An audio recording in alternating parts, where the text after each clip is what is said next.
Hello, RWorld. Welcome back to another exciting episode of RWorldTalk. Thank you for joining us this morning. We have listened to your feedback, being the member-centric organization that we are. We heard from you all that you wanted to hear more from our elected officials. So we brought in the big guns this morning, and we are here with Senator Jason Pizzo. Great to be here. Welcome, sir. Thank you for being here. Guys, we are going to get into some hot-button items this morning, tell you about the things that you want to hear about, and we're going to touch on some of Florida Realtors' legislative priorities. We're going to talk this morning about rent control, condominiums, the My Safe Florida Home Program, property insurance, and affordable housing. Before we get into all that kind of stuff, why don't we get to know a little bit about Senator Pizzo? Why don't you tell us about your background, where you're from, and how you got to be where you are now? Well, I'm carbo loading for a race I'm never going to run. So I love pizza and pasta. I enjoy short walks on the beach. Okay. Born in New Jersey, and then went to NYU for undergrad in the city as a teenager. It was a great time. Got into the family business for a while. Did a lot of traveling, and then got my master's degree at Columbia University, actually in real estate finance and development. Awesome. Very small, particular program. Like sort of high-level finance and design and planning. And then grew up in a development family. Started as manual laborers and built our way up to thousands of homes that we built and a lot of multifamily projects that we still own and manage. Okay. And my dad tried to discourage me from getting in the business. So he said, all right, I'll pay you $400 a week and you have to go to the satellite office. That's an hour and a half drive. Really to try to discourage me. So he had me out there for a little over a year, and I just sort of stuck to it, and it was just sort of, I don't know, osmosis or in my blood, and my dad had told me very early on, knowing that I had like sort of a hankering for public service or giving back, he's like, just listen to your old man. I said, why? He goes, I want you to do well now and you can do good later. And I didn't really understand the distinction, the difference. But I did as I got older. Sure. So it was, work really hard, hit it really hard, with a bit of luck. And, the harder you work, the luckier you get.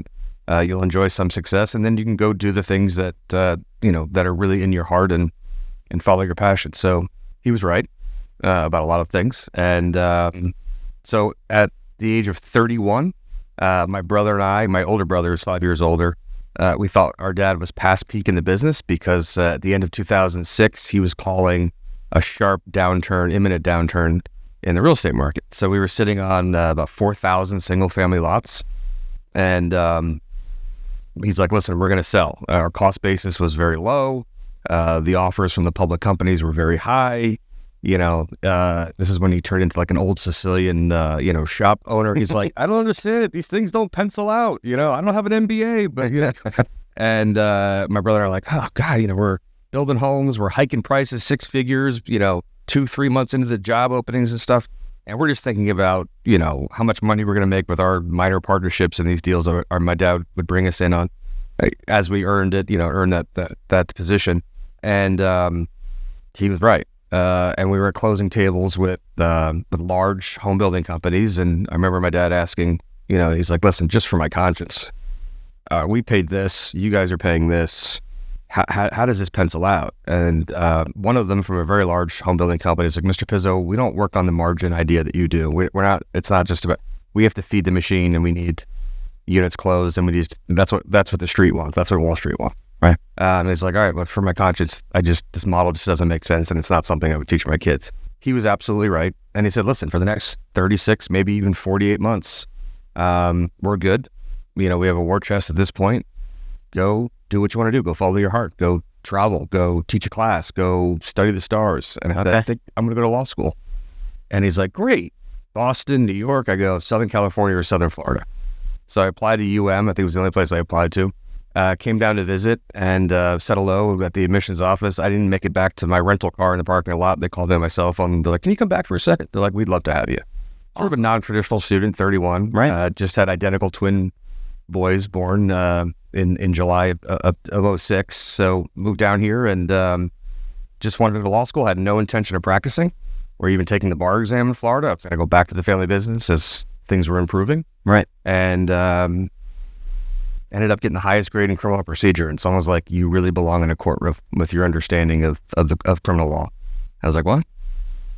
did a clerkship at the U.S. Attorney's Office. It was like cool, Tom Clancy-ish, but a little boring and not a lot of trial sort of activity. And then someone's like, if you really want trial experience, if you really want to get into it, the Miami-Dade State Attorney's Office is one of the most active in the country. So I became a prosecutor. I remember telling my dad, I'm not coming home. I'm going to be a prosecutor. He's like, what do they pay you? I go, $38,000 a year. He goes, you can't buy socks.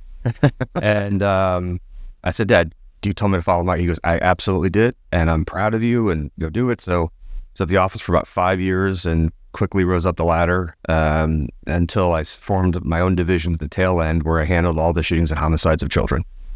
Because there was a wide disconnect with some social issues and some community issues, a lack of sort of neighbor vibrancy and viability in neighborhoods. Sure. And so the arrest rate and closure by arrest for cases that were not domestic violence related. I mean, if, God forbid, the wife dies, the husband's a lead suspect and vice versa. If you take those out, the numbers in closure by arrest were anemic, and the public really doesn't know about how bad. So it was upwards of like 90% of all shootings and homicides not domestic violence related were not resulting in arrests. Wow. Yeah, really bad. So was catastrophic. And as my kids were getting older, I'm sort of looking at them. It's a sort of a vicarious, through their lens kind of idea. And I'm seeing kids of the same age getting killed and getting shot in crossfire a lot. So really, I told the state attorney, either you let me have a division or I'm leaving. And she actually was attending a church event on a Sunday afternoon when a 14-year-old boy, I think, was shot in the face, like right in front of that church. No. And she called me and she's like, you can have whatever you need. The average age shooter on these cases were 15, 16 years old. It's unfortunate it had to get to that point for them to agree with you. And then as time progressed, I heard judges over and over saying, Mr. Pizzo, if you don't like the laws of the state of Florida, then you should go to Tallahassee and change them. Here I am.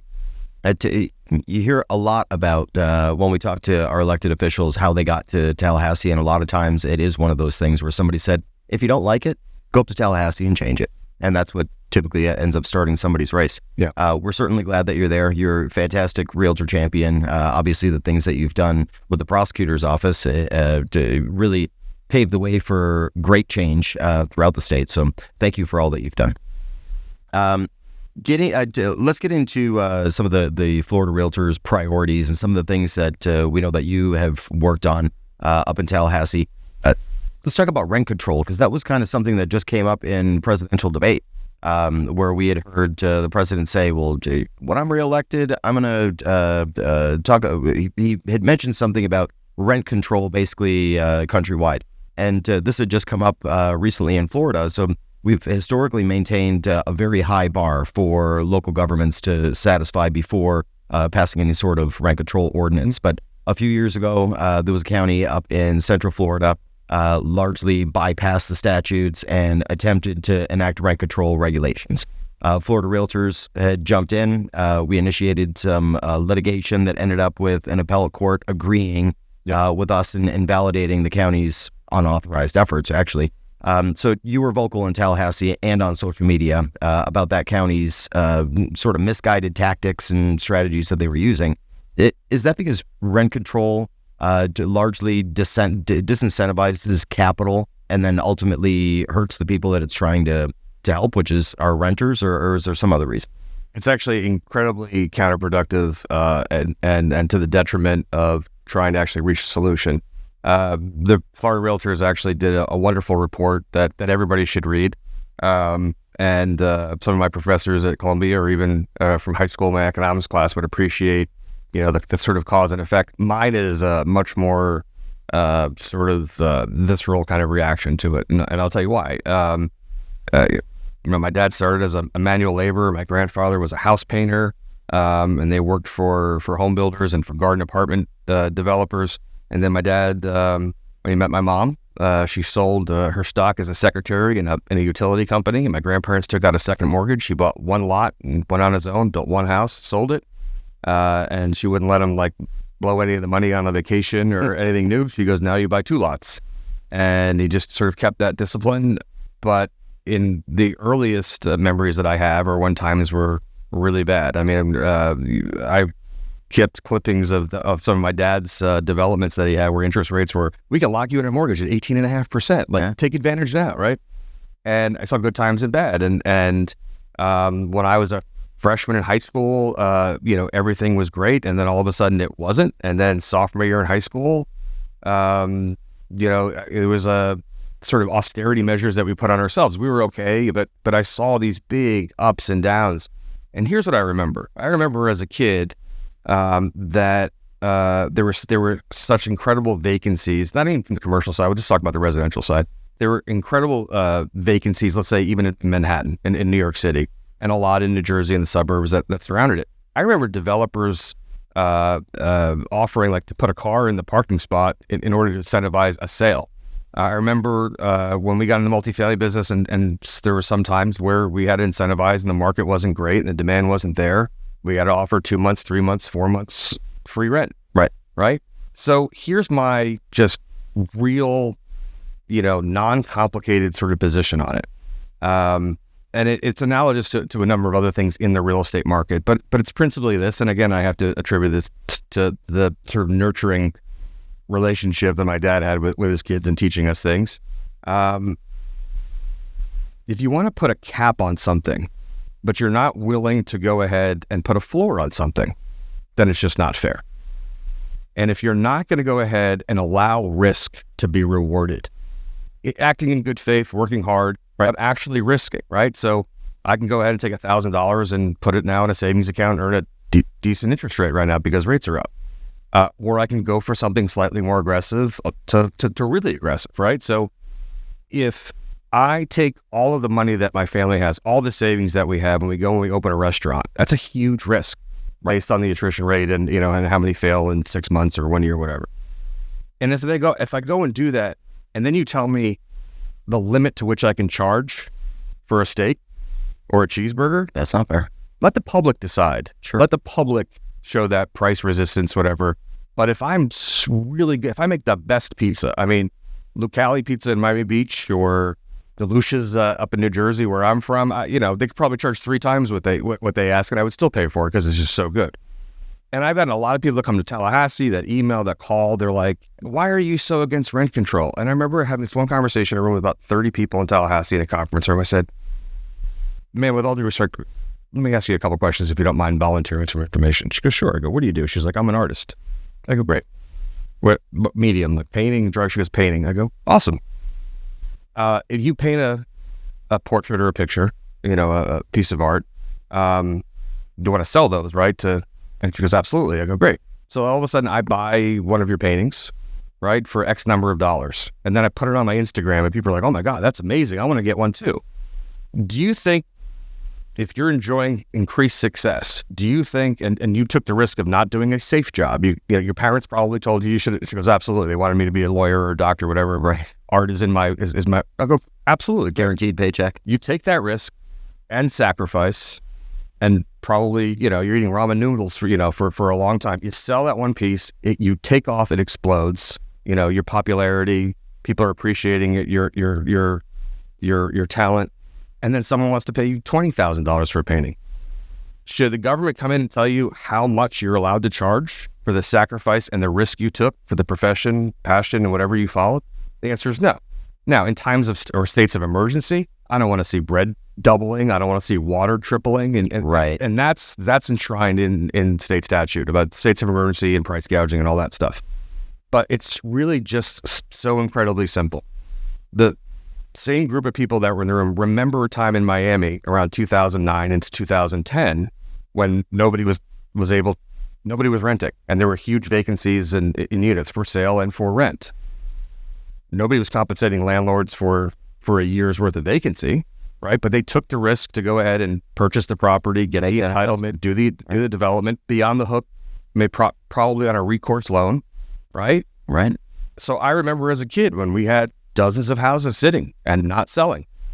And then I remember times when times were really good, when I got in the business, I remember my brother calling my dad to say, "Dad, we're opening tomorrow morning." He goes, "All right, does everything look good?" He goes, "Dad, there's a line of cars parked outside just trying to get their lot preference spot." You know what I mean? Right. And so I saw great years and terrible years. And you cannot put I think it's just in the ethos or zeitgeist of America. Like you should not put a cap on what you don't call it a reward, call it a return on the return of someone taking an incredible risk. Right. And without developers willing, it's upwards of $5 billion a year in Florida, and the labor and the jobs, without them willing to take that risk to do that and not find some safer alternative investment vehicle or instrument or profession, without them being able to take that risk, you're completely disincentivizing anyone to want to get into that because you're subject to and even financing. And we need the supply. Sure. And it's simply supply. During the pandemic, if you went to go look for a car, they were putting $20,000 premiums on everything, right? Some places are putting $50,000 premiums at car dealerships. And I remember walking into one, because I actually needed to get a car at the time. And I remember walking into one place, the guy goes, "Sir, before you even step another foot, I just want you to know it's $50,000 minimum across the board premium on every car." I go, "What's going to happen when you got 1,500 of cars sitting on the lot in 2 years when this pandemic is over?" Right. And you can't push a green, neon green colored, sunburst colored car. I mean, right. Why are you doing this? Like, appreciate. And it was just for capitalizing. It was huge supply, a huge demand, very little supply, premium on everything. That was a crazy demand. I mean, it seemed like everybody, you were spending so much time bored at home. I mean, people started spending money just, I need a new car. Let's go. But now with increased supply, you can negotiate. Yeah, right. Exactly. And it's this very simple supply demand. You mentioned that I was vocal about it on social media. I was, I'm sure there are a lot of unhappy people, but it's a very simple concept. And so if you're not going to go ahead and I have to just give another one of my dad's analogies. I'm being sentimental, but we would go under contract for a piece of property. And this happened a lot. We go under contract for a piece of property. We talk to the owner, we work out a price, and let's say the appraisal was $1 million for the property. My dad would say, "Well, I'm going to offer you $3 million." And kind of looked at us a little cross-eyed. He goes, "But the reason why I'm going to offer you $3 million is because I need anywhere from 24 to 48 months to go and get this entitled." This is not Florida. I grew up in New Jersey and Pennsylvania areas, and a lot tougher for development. Okay, a lot more strict. Their state DEP is a lot more strict than Florida, to be honest with you. Much more difficult to build up in the Northeast. I need that time, the 24 to 48 months. I will give you a $250,000 deposit, which goes hard after the end of the due diligence period, which might be 60 days, 90 days. It's applicable to the purchase price, but it's not refundable. So I'm tying up your property, but you're going to get something for it. Right. I'll release another $250,000 4 months after another period extension.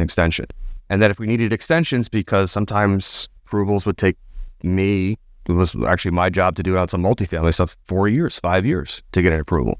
But we kept releasing money in all those funds. We get to the point where we have risk.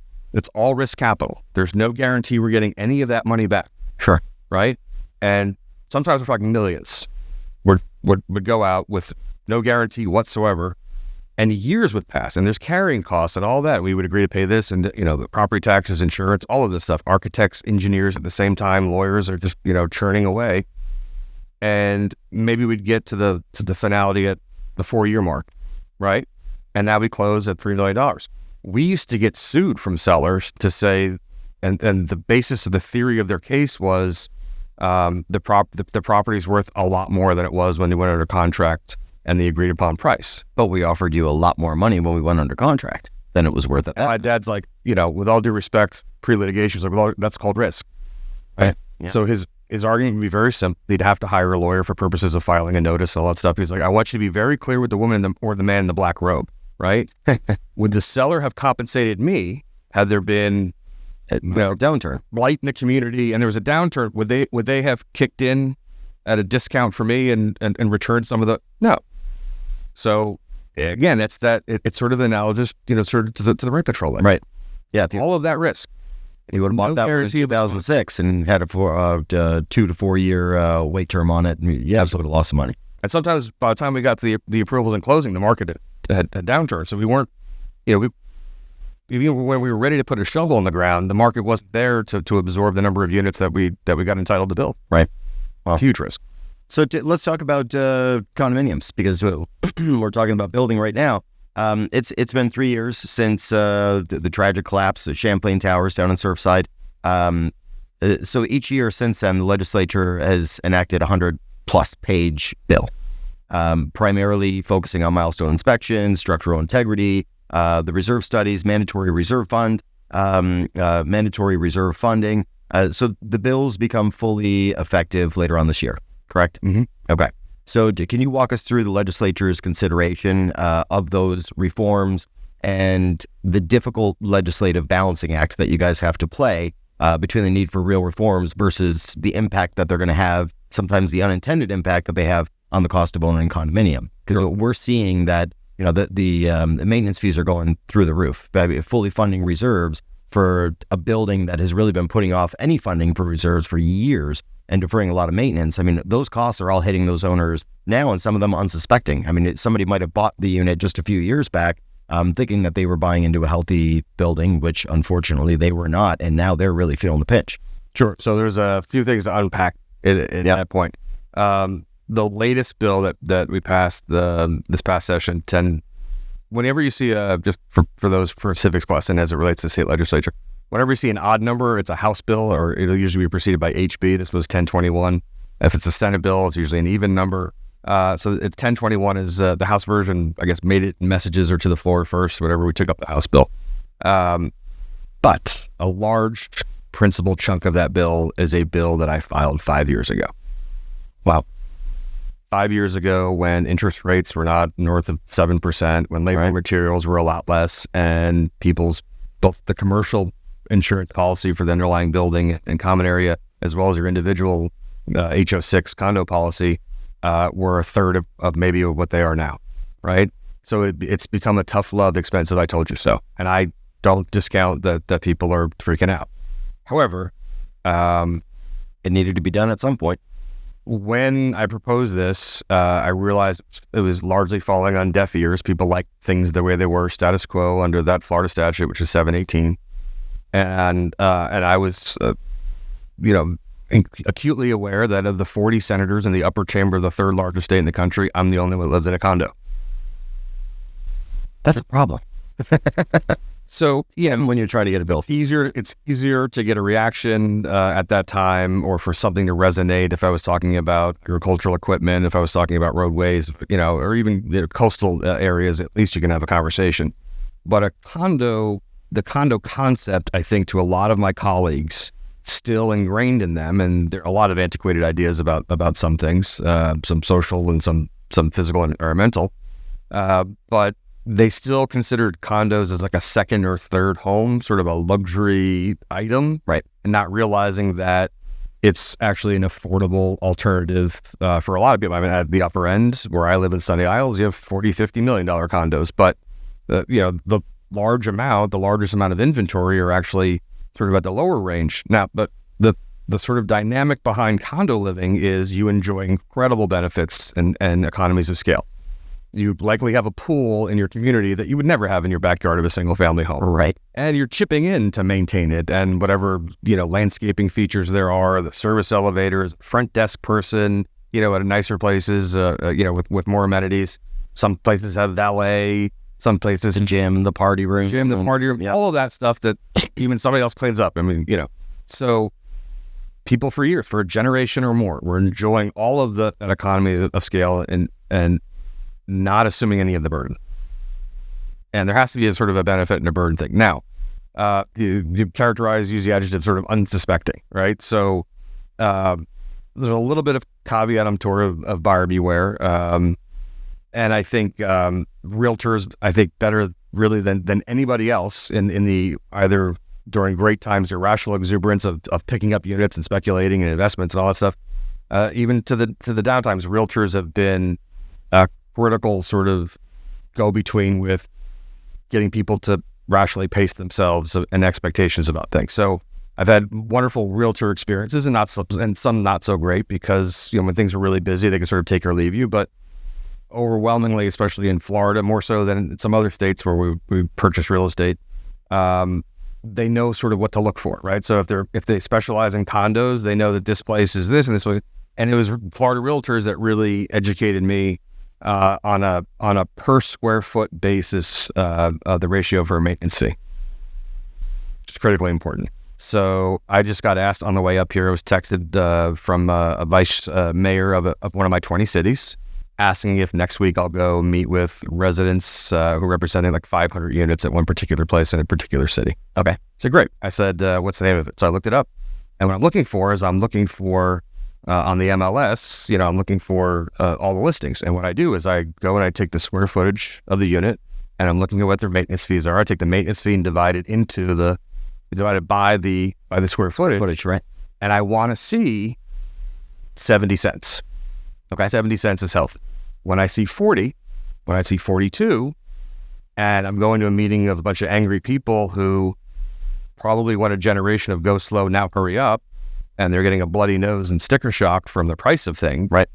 I'll probably start with the analogy that I often do, which is you and I buy the exact same car, roll it off the lot. It was manufactured in the same facility the same day, and 10 years later, you've taken it for service appointments, rotated tires, fluid checks, hoses, you've taken care of things. Me, I've treated it like a rental car, on a Vegas trip. Right? At the end of that 10-year period, should you and I really expect that the value or the sale price Absolutely not. should be the same? No. And with nothing else, whether it's a watch, a car, a piece of clothing, if you're taking really good care of it. I've lived in some buildings where it was over $1 a square foot that they were sort of charging the residents, so they would never be in these situations. 60+% of my district, Chris, are condominiums. It's just the way it is. I have 20 cities, mostly coastal. I go as far west as like the Hard Rock and in Broward County, but a lot of multifamily places. A lot of people are not the majority of my buildings and associations of my 575,000 constituents. It's really closer to 1.5 million because 40% of the housing stock are people that are snowbirds that visit. They're right. And it swells during holidays and winter months. Most of them are like, we already do this. We've already done that. That's best practices. That's the way that, right? Or they come from the businesses, their business owners, whether it's, again, a pizzeria, a shoe cobbler, or a huge developer in Manhattan. They know how to do reserves. We shifted a lot from home building our family into multifamily projects. So we own thousands of units now that we built and manage. And my brother, kudos to him, does an incredible job for the whole family on that. But my dad was very conservative. When the pandemic hit, we had a lot more reserves than other people who were getting into the space or had fewer units or whatever. And I was very considerate of those. And that's another thing that goes back to rent control. I think the sort of popular concept, especially if you're on Twitter during the pandemic, a lot of people that were, pushing for rent control, thinking that every single landlord owns 10,000 units and they have tens of millions of dollars in Right. Not the case. Many of my constituents were retired teachers or public works people, owned 1 or 2 apartments that they were renting out. Yeah, they were lucky enough to work hard to save up enough money to buy themselves an investment property, so they had a little nest egg for retirement. And very often in lieu of like having a basket of stocks or equities or some other savings plan or investment plan, that was their investment plan. Right. Now what happened, it was exacerbated, and I think was a perfect example to show another sort of infirmity of the rent control idea was everybody, and myself included, our office helped, I think, 40,000+ overall people on unemployment crisis when the site shut down. I spent 300 days in Tallahassee trying to get, the machine working there, and housing, the eviction moratorium that proceeded for a number of months after March. We came back from session. But what really showed and really sort of exacerbated was the idea that, we all think about and are incredibly concerned, and we're rightfully so, about, let's say, the single mom with kids in a unit, and she's not working, there's not income, or the single individual, or a family of 10, whatever it was, that the income wasn't coming in, but their rent was coming due, right? Right. So everybody just focused on rent is due. We got to keep these people in shelter. We got to keep a roof over their head. Absolutely. Right. But that was actually the most expensive option, directing resources to that, because that was the highest cost. And what I mean by that is, and I convened 7 banks on the phone with the governor's office, and I was like, guys, can we just have like a real conversation? You have somebody who's paying $2,000 a month in rent. They're paying their landlord $2,000. The landlord has insurance payments, debt service, right? Property taxes, and not a cap on any of those. Right. Not a homestead property. And they still need to collect for reserves in case something happens to the roof, the dishwasher, the washer, the dryer. And they in turn have to pay their debt service to the bank. So maybe it's $1,200 to the mortgage holder, right? Where the tenant's paying $2,000. If we sort of directed some resources or thought about it maybe from first base instead of third base, the lowest cost sort of solution would have been actually to relieve all three parties by perhaps working with the banks directly, where the landlords would have been 30% more, but the most expensive option was actually the tenant. And the idea was keep tenants with a roof over their head, right? Make sure landlords are not defaulting and going bankrupt on the risk that they took, and they're acting in good faith, right? Most of the landlords in my community were completely sympathetic to their tenants' issues, but the least expensive idea would have been to relieve all three parties with the lowest amount of money. And it's sort of TARP-ish, but not exactly. The obligation would still exist. And all the banks that were on the call, they were like, "Oh God, finally somebody gets it, somebody understands." And the governor's office was like, "All right, this is a lot to consider. We'll take it back and take a look at." And it's not a partisan thing. It's not a whatever thing. It's like life experience. Making a payroll, signing the front of a paycheck. And a lot of people that are in government just don't have that experience. And right. And they understand economic theory, but not finance, right? The state came out with what I thought was a wonderful program, a $50 million loan program to small businesses, if you remember. Yep. It's overcommitted within 15 minutes. It was like 8,000 companies that applied and were eligible. I think 1,000 received up to $50,000. My first question was, why wasn't it revolving? So one of the conditions of getting that $50,000 was a coffee shop, pizzeria, restaurant, hotel, whatever it was. Keep everybody employed. Well, one of the conditions when you got a PPP loan, you had to repay that $50,000 back to the state of Florida. So kind of like the banking system, which works, is why didn't you reloan that same $50,000 back out? It was one shot, it went out, it came back in, and that was it. Like that's where you have an economic idea, but not a finance idea. Right. Yeah. It would have been far more effective if it was something that was revolving. So guys, for the first time that we've had to do this on RWorldTalk, Senator Pizzo has been so engaging that we are actually going to break this into 2 different episodes. So that is going to be it for today. We will see you guys right back here next Friday morning, 8 a.m., where we are going to cover the My Safe Florida Home Program, dive into the property insurance discussion that I promised you at the beginning of this podcast, as well as round everything out with a discussion on affordable housing. So please tune in next Friday, 8 a.m. We're going to finish up with Senator Pizzo, and we'll see you guys all then.